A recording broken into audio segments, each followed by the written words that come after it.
So it's end of October and a very cold and windy day out here. This weekend we're going to get freezing temperatures. The leaves are almost all down now, but there's still quite a few people out here. I guess looking for the leaf colors in the valleys now. Somebody felt the need to put a sign up here for poison ivy. And yes, there is poison ivy growing in here. So I suspect there won't be much flowers left. Mostly seeds at this point, like the snakeroot here. And we've got some jump seed there. Yeah, it's windy today. Everything's blowing around in the wind, which will help these plants to spread their seeds. Most of the understory plants in this section with the pine trees has been covered up with leaves and pine needles. Pretty much the only green that we see left here are these wood ferns. This is one of the patches of dewberries here. And you can just see a couple of plants poking out of the leaf litter here and there. And yeah, if you had any doubt that the leaves are down, look at these trees up there. There isn't a single leaf left up on these. Well, maybe a single leaf here and there. But mostly the leaves have fallen to the ground at this elevation now. A couple of flowers are still holding on, and the Indian tobacco seems to be one of them. So this is now making its seed pods, which you can see up there are sort of inflated like balloons, which is of course what gives this species its Latin name. Found one more horsebalm plant with seeds on it.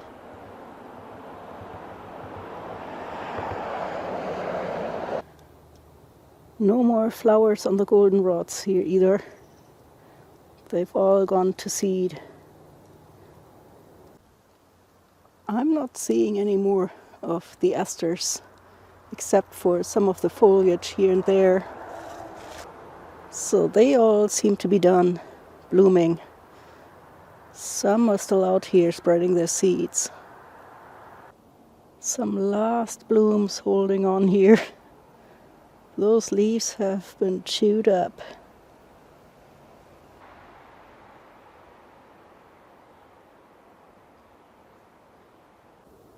Here we've got those Indian pipes we saw blooming a couple of weeks ago. They're going to turn black now as the fruits develop. We've got the white snakeroot going to seed here. And there's still some of the crownbeard out there. Almost looks like that is still blooming. But most of these are now going to seed as well. So here's that patch of fall sunflowers. No more flowers on these. They're pretty much done. So they're making seeds now. This one still has one petal left on it. There's mostly only dead stalks here where the wood nettles were. So those are pretty much gone. We can tell these are the wood nettles because every here and there's still some remnants of the fruits on them. Otherwise, these have been reduced to pretty much brown stems. And similarly, the jewelweed has all disappeared. Just dead stems left. These plants can't take a fraise. Since we've had our first fraises, they're done for the year. And here we've got showy orchis with its seed pods still here. Everything else is gone. The leaves are gone. It's just the stalk with the seed pods at this time of the year. And here's our view into the landscape. So yeah, you can see a lot of the leaves on these trees on the hills on the other side are gone. Just a few trees still with foliage here and there. So those are probably mostly oak trees now that are holding on to that orange-brown foliage for a little longer. But yeah, a lot of the trees in this area have already dropped their leaves. Every here and there you still see some leaves on the trees, providing a couple of pockets of fall color. But for the most part, they're done. Lots of birds out and about here today, looking for food.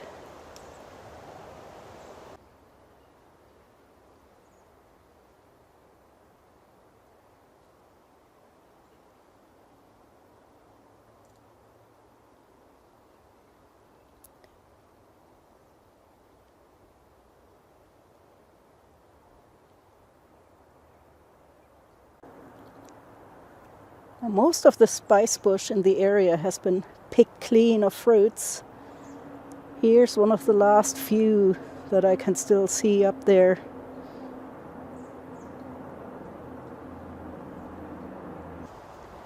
A couple more of those spice bush fruits on the ground here.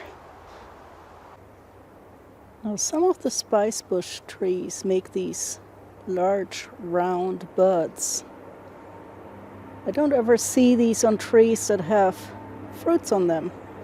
So I assume these are the buds for the male flowers for next spring.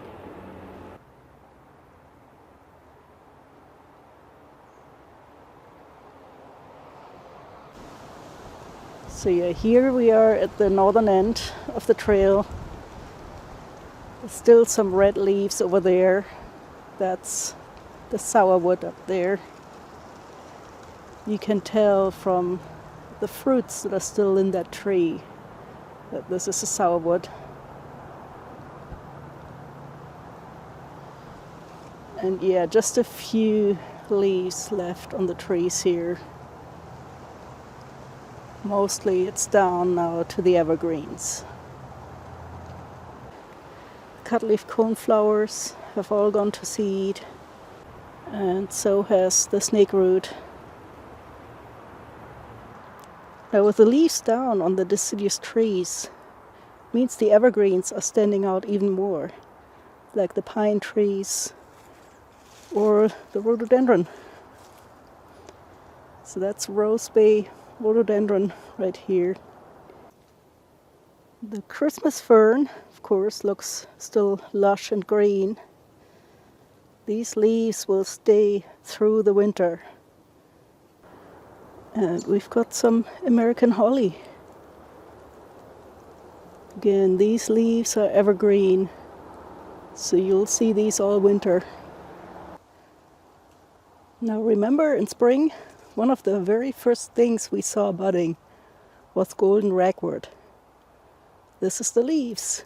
So yeah, these will actually stick around through the winter and then bloom very early next spring. The mosses don't mind the cold winter weather.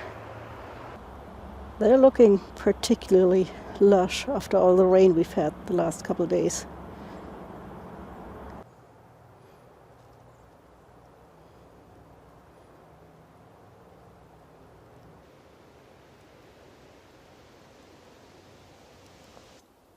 Now some things are becoming more evident at this time of year. That's all the fruits. So here we have a red fruit on the ground. And if we look up here, it turns out we have an American holly above us. So that is probably the origin of these red fruits. I don't see any up on the tree right now. Here's another one though. And yes, that one definitely has red fruits on it right now. I missed this one in spring when these were blooming.